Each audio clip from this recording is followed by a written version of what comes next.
This is not a legislative job where you vote aye, nay. This is a job that requires a management skill set. You don't need managing, we need leadership. Kona became the political battleground on Thursday for gubernatorial hopefuls at a candidates forum at Kealakekee High School.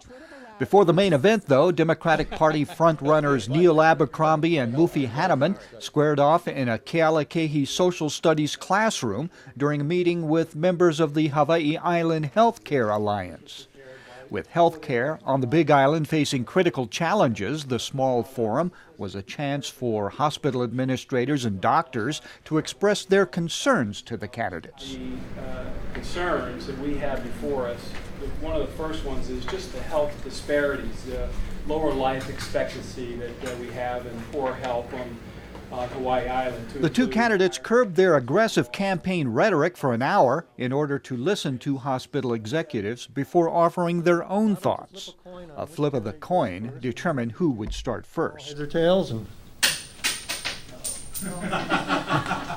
Call it. I can guarantee you that if it requires a match, I will identify ways to get that match going, so that's not an excuse to not release those federal funds, and worse of all, to lose those federal funds. I'd like to recommend to you, if I could, some reading for you then, to follow the work you've already done, which is this a plan that I put together I call A New Day in Hawaii. After the healthcare forum, it was on to the big stage. The two Democrats joined three other candidates for a debate sponsored by the Kona Kohala Chamber of Commerce. A crowd of about 300 showed up at the main event as Hawaii Public Radio reporter and Lava 105 host Sherry Bracken served as moderator. The forum served as a showcase for a variety of different governing philosophies. Free Energy Party candidate Daniel Cunningham answered nearly every question with a reference to his plan to create a state bank. What would be the difference in the economy if the state of Hawaii did business as its own bank just as North Dakota?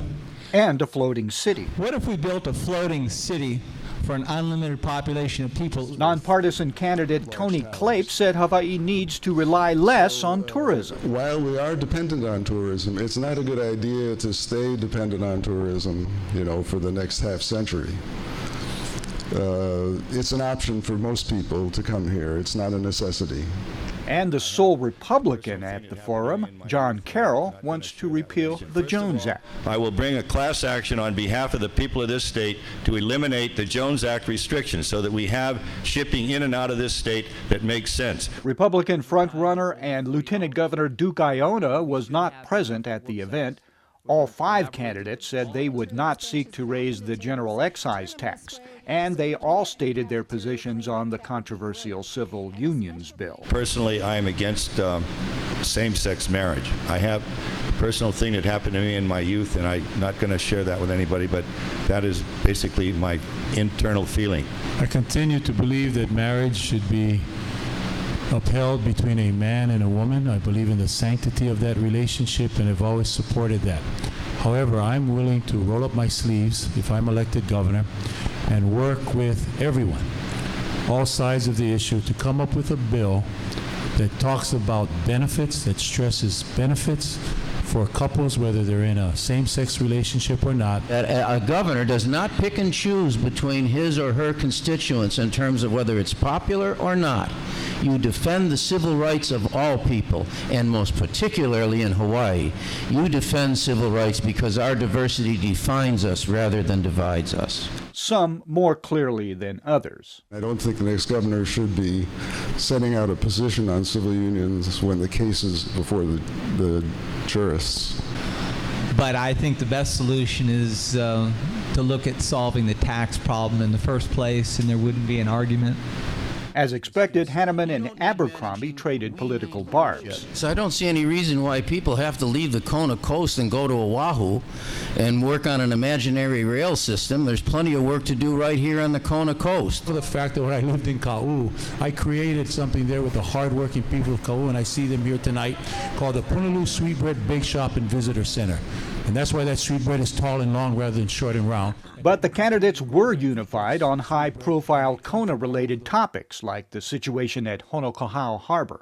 When you go down here to the harbor right now, there's not even an awning out there to protect anybody, including local people that are going out to sea. When the fishermen come back in, there's nothing there for them to even clean the boats or clean the fish that are there right now.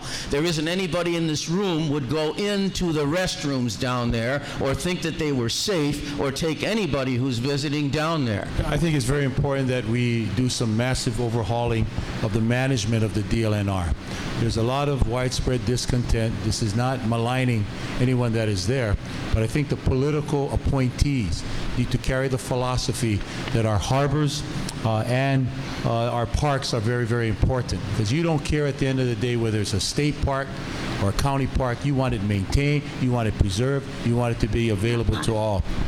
The Harbors Division used to be taking care of all the harbors statewide. They transferred that over to, out of the Department of Transportation over to DLNR. They've done a lousy job at it, and they should not be doing it. First thing I'm going to do as governor is get that Harbors Division to give them the authority to actually take care of the harbors again. Kona Airport modernization was also a hot topic.